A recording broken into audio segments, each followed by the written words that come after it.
A melhor pizza caseira está passando na sua telinha.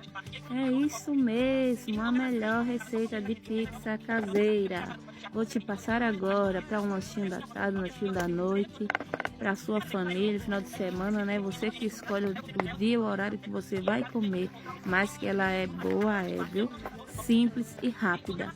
Aí eu já usei, minha gente, botei a farinha de trigo, 500 gramas, coloquei 2 colheres de fermento, coloquei 4 colheres de óleo, uma pitada de sal e leite, minha gente, 300 ml de leite, e misturei tudo aí.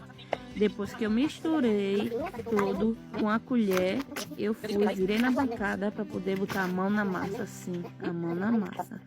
E depois deixei descansar por 10 minutinhos e voltei para amassar ela com o rolo, minha gente. Depois daí é só botar para pré-aquecer, né? Botei na forma, botei... Eu vou morrer.